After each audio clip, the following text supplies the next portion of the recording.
I had, yeah. Not with the interest of making a film about it. I was just interested as a citizen. At 88 years old, Robert Redford is more than just a Hollywood icon. He's also the proud owner of one of the rarest and most extraordinary cars ever created. From Butch Cassidy to the Sundance Kid, he has built a legacy rooted in timeless elegance and quiet confidence. The car he drives today is a perfect reflection of that identity. So, what kind of vehicle does a man like Redford choose after a life filled with fame, family, and purpose? Let's explore the story behind the man, his car, and the legacy he continues to shape. Robert Redford was born on August 18, 1936, in Santa Monica, California. His full name is Charles Robert Redford Jr., and he was the only child of Martha and Charles Redford Sr. His father worked first as a milkman and later became an accountant for an oil company, while his mother stayed home to care for him. Though the family didn't have much financially, Redford has said he never felt poor because their home was filled with love, which mattered more to him than material wealth. Raised in a working-class environment, Redford learned early on the values of discipline and personal responsibility. His father had high expectations and a strict approach, while his mother offered warmth and encouragement, nurturing his creative side. From an early age, Redford showed a love for the arts. He enjoyed drawing, painting, and watching films. These passions offered him a sense of wonder and escape, and they later laid the foundation for his journey into filmmaking. But Redford wasn't an easy child to raise. He was full of energy and had a rebellious nature. He frequently questioned authority and disliked rules, a tendency that followed him through his teenage years. He got into trouble at school, not due to a lack of intelligence, but because he didn't thrive in a traditional classroom setting. He was eager to experience the world on his own terms and resisted being told what to do. Even as a young boy, he showed the independent thinking that would come to define him. Redford suffered a heartbreaking loss at 18 when his mother passed away.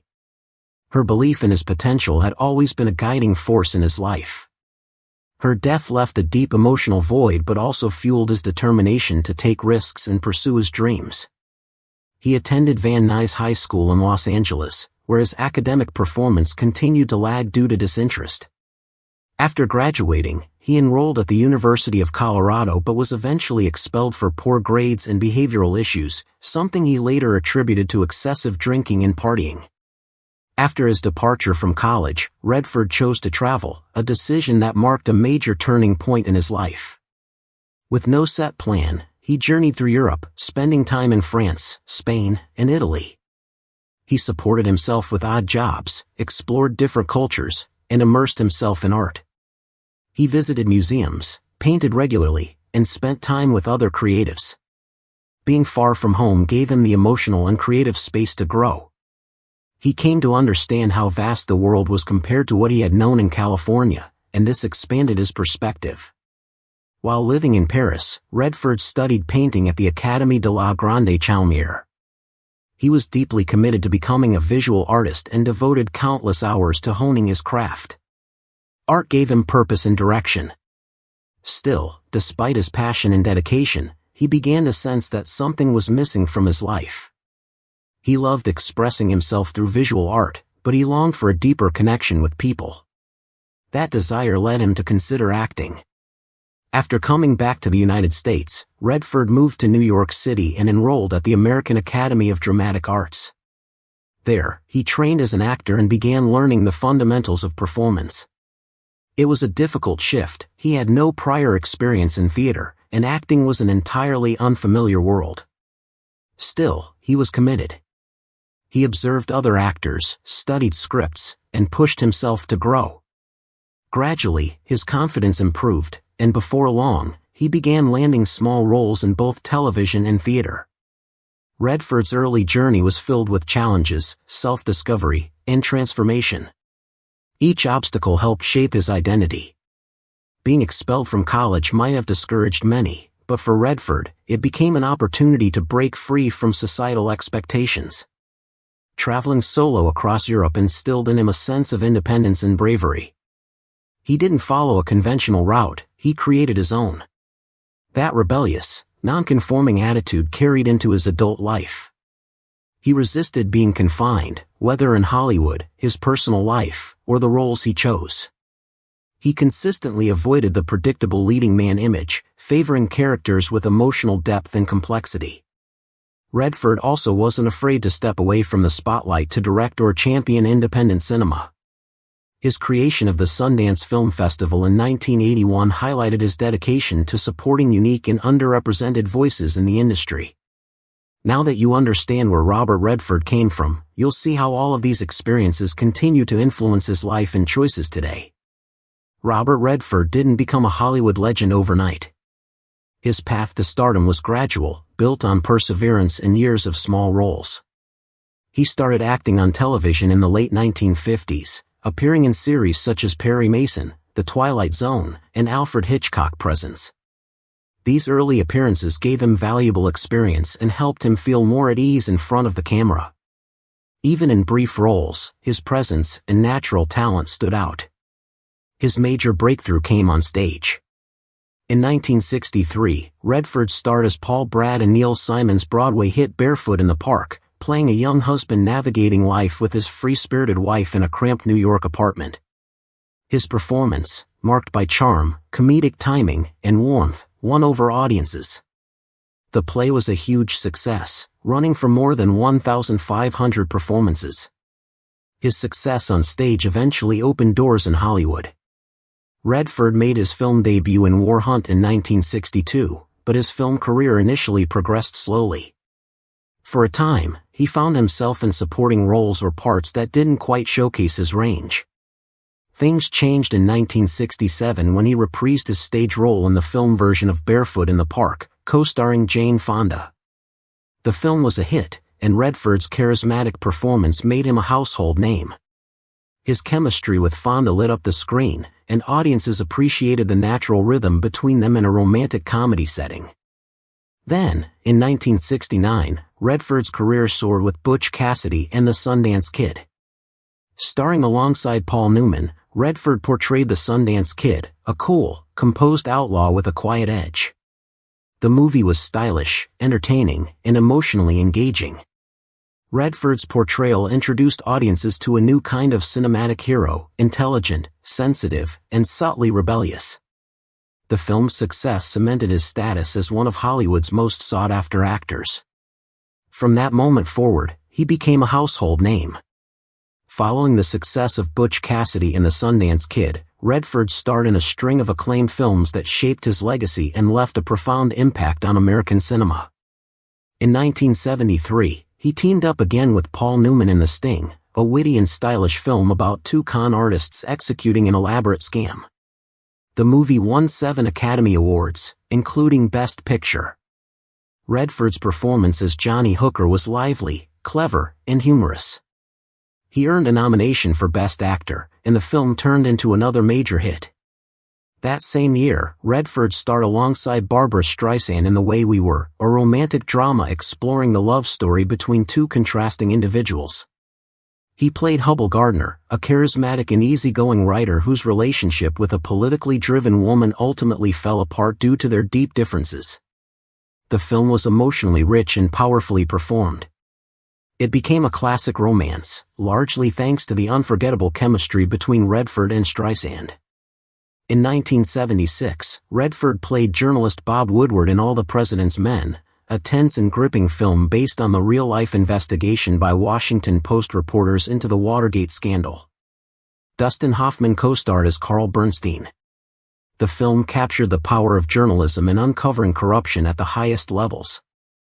As both actor and producer, Redford ensured the film stayed factual and compelling. It was a critical and commercial success, further solidifying his reputation for tackling important and meaningful stories. In 1985, Redford starred with Meryl Streep in Out of Africa, a grand romantic drama set in Kenya. The film won 7 Academy Awards, including Best Picture.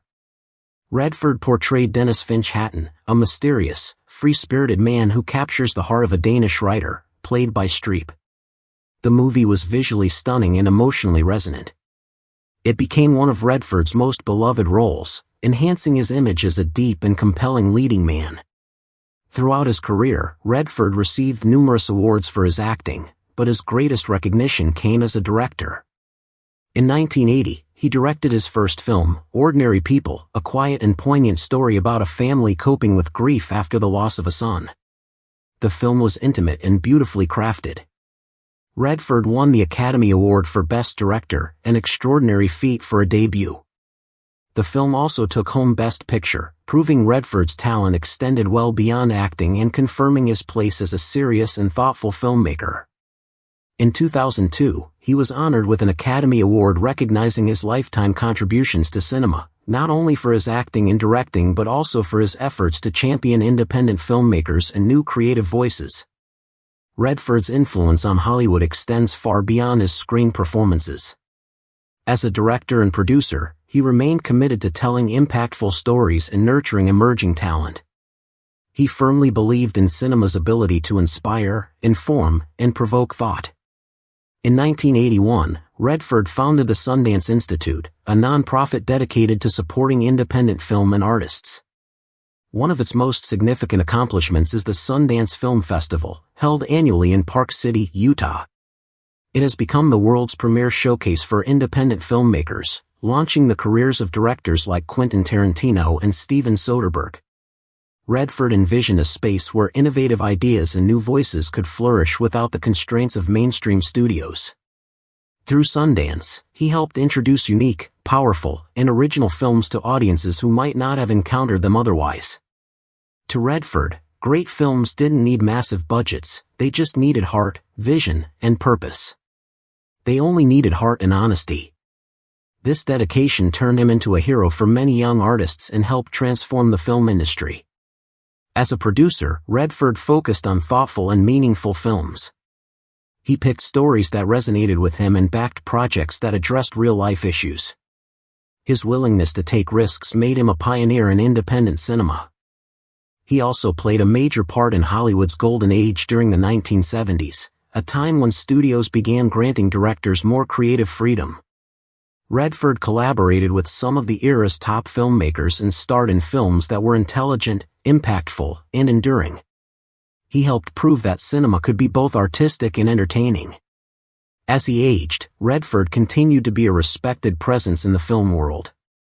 Young artists, actors, directors, and producers alike looked up to him. He came to represent integrity, talent, and staying true to one's principles. His contributions extended beyond acting. He helped reshape the film landscape for the better. Although Robert Redford led a public life on screen, he remained intensely private behind it. While his films reached millions, little was known about his personal journey, relationships, and the values that guided him. He always believed that life's most meaningful moments happen out of the spotlight, with loved ones and in the quiet choices made when no one is watching. Redford met Lola Van Wagenen in Los Angeles in the late 1950s. She was intelligent and compassionate, sharing his interests in art, culture, and social progress.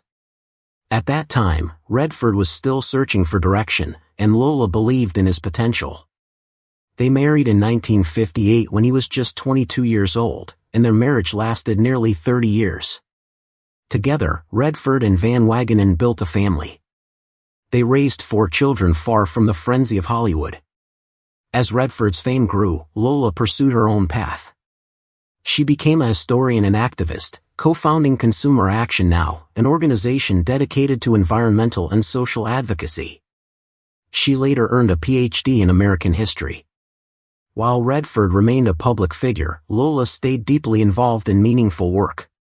Their marriage faced challenges, especially as his career demanded more time and travel. Redford acknowledged that balancing fame and family life was difficult. After 27 years, they quietly divorced in 1985. Out of respect for Lola and their children, Redford seldom spoke about the separation. Despite the end of their marriage, they maintained mutual respect and continued to raise their children together. In the 1990s, Redford found lasting companionship with Sibylle Sagers, a German-born multimedia artist. Their relationship was built on shared passions and values. Like Redford, Sagers had a deep love for nature and the arts, which formed the foundation of their strong bond. They were together for many years before marrying in a private ceremony in Hamburg, Germany, in 2009. Zaggers has become a significant part of Redford's later life. She is passionate about raising environmental awareness and uses her art to highlight climate change and the natural world's beauty. Redford has supported her efforts, and the two often collaborate on causes they deeply care about. Their relationship is built on mutual respect and balance. As Redford has grown older, Zaggers has remained a constant and grounding presence, and together they've embraced a quiet life away from public attention. Robert Redford and Lola Van Wagenen had 4 children: Scott, Shauna, David, and Amy. Redford has often expressed that fatherhood has been one of the most meaningful parts of his life. However, being a parent brought him both profound joy and deep sorrow. His first son, Scott, was born in 1959 but tragically died just 2 months later from sudden infant death syndrome. Redford was only 23 at the time, and the loss deeply affected him. He later described it as one of the most heartbreaking experiences of his life. The grief stayed with him, shaping his perspective and making him more thoughtful and protective of his family.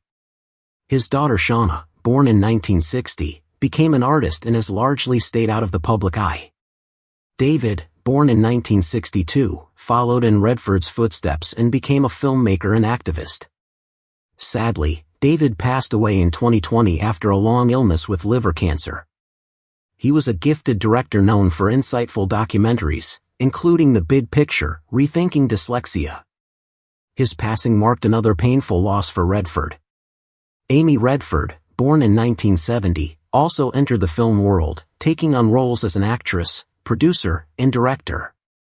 Her 2008 directorial debut, The Guitar, showcased her distinct storytelling style. Redford never pressured his children to pursue careers in entertainment but always supported their passions and respected their choices. He made a conscious effort to shield his family from the pressures of fame, which led him to settle in Utah rather than Los Angeles. He believed a more peaceful and grounded environment was better suited for raising children. Redford prioritized time with his kids, supporting them even when his work kept him away. Though he rarely spoke publicly about fatherhood, those close to him describe him as a caring and devoted parent. He ensured his children knew they mattered more than any professional success or recognition. Throughout his life, Redford has stood for much more than his fame in film. He has long been a committed activist, passionate about the environment, civil rights, and justice. For Redford, a car is more than just a mode of transportation. It represents how we live and the choices we make. His vehicle preferences often combine practicality, elegance, and a sense of responsibility. He favored cars that were well-built and timeless, but also cared about minimizing his environmental footprint. This outlook explains why the car he drives today suits him so well. Despite his fame and success, Robert Redford has remained grounded. A major part of this is his strong connection to Utah, where he has lived for many years. In the 1960s, he purchased land near the mountains and built a home there. He later transformed this land into Sundance Mountain Resort, a place that embodies his love for nature, film, and community. Living in Utah has given Redford the peace and space to think, create, and recharge. He has said that being in nature makes him feel more alive and connected. The mountains, trees, and serene beauty of the area have become a core part of who he is. Redford also values his privacy, avoiding celebrity culture and steering clear of tabloids and gossip. He believes that people's private lives should remain private. This belief has helped him protect his family and maintain strong personal relationships. Even as a famous actor, Redford has never lost sight of what truly matters: integrity, honesty, and staying true to oneself. He hasn't chased trends or fame, instead choosing to follow his own path guided by purpose and passion. With all this in mind, it's easy to understand why the car he drives today suits him better than any role he has ever played. So, what car does Robert Redford drive at 88? Known for his powerful acting, leadership in independent film, and lifelong environmental activism, his choice of vehicle might surprise you. At this stage of life, many would prioritize comfort above all else. But Redford has never been one to follow the crowd. Like his choices in films and causes, his car says a lot about him. He owns a rare and stunning piece of automotive history, an Irish green Porsche 904 GTS, a car as refined, rare, and timeless as he is. Redford's Porsche 904 GTS is far from ordinary. Only 100 of these models were ever made. Porsche designed this car in 1964 after withdrawing from Formula One, aiming to create a race-ready yet street-legal vehicle. It's a low, lightweight machine built with advanced fiberglass for its time and powered by a flat-4 engine, making it perfect for competition and high-performance driving. He has owned this particular 904 for nearly 10 years. Painted Irish green, the car is noted for its understated elegance rather than flashy extravagance. The rich forest green color enhances its classic appeal, which feels very intentional. Over time, the car has had different owners and colors. It was originally silver metallic, then dark blue with a silver nose, before settling on its current green. While some collectors might have restored it to its original silver finish, Redford chose to keep the Irish green, a choice that says a lot about his personal taste. This car isn't about showing off. It's something you drive because you appreciate what it stands for: beautiful engineering, timeless design, and a link to motorsport history. Redford didn't buy this Porsche because it was fashionable. He chose it because it holds meaning. It's elegant, rare, and intentional. Like many of his finest films, the auction house Bonhams describes this car as having A-list status. That status isn't just about fame, it's about care, heritage, and exclusivity. Redford, always thoughtful about his life choices, saw something unique in this car and made it part of his journey. To grasp why this Porsche matters, it helps to revisit Redford's history with cars. Over the years, he's owned many classics. In the 60s and 70s, he was linked to American icons like Ford Mustangs, Chevy convertibles, and vintage trucks. These cars were strong, straightforward, and full of character, just like the rugged all-American roles he often played. Unlike many stars from his era, Redford never showed off flashy supercars or extravagant luxury. He didn't need to. His personal style has always been quietly elegant. Whether it was a 60s convertible or a well-kept truck in the Utah mountains, he chose vehicles that felt natural, not over the top. While some collectors chase extremes, Redford's choices have always reflected balance and meaning. His passion for conservation made him value cars that honor tradition while embracing innovation. Though he often drives hybrids and electric vehicles in his daily life, especially in Utah, where he supports sustainability, the Porsche 904 was a special passion project. It's a celebration of craftsmanship and design, not about pollution or waste. It's also a collector's treasure. One of Porsche's most distinctive racing cars, the 904 GTS, was built to win and built to endure. That's likely what caught Redford's attention. What does this Porsche say about Robert Redford in his late 80s? It shows he still values quality over quantity, and substance over flash. It reveals a man who finds meaning in everything he chooses, whether it's a film role, a cause, or a car. Owning a car like this also shows Redford's passion hasn't faded. At 88, he still appreciates form and function and delights in the details. For him, this Porsche isn't merely transportation. It's about the experience, the gentle purr of a finely tuned engine, the way it grips the road, the bond between driver and machine. Above all, it represents his enduring love for beauty, simplicity, and quality craftsmanship. He could have picked any car, but he chose this one. Redford leads a private life, mostly away from the spotlight. His home in Utah, surrounded by mountains, offers long, open roads, breathtaking views, and tranquility. It's the ideal setting for a car like the 904 GTS. The winding mountain roads and fresh air create a perfect driving experience, not about speed, but about presence. Given the car's rarity and value, he likely drives it only on special occasions.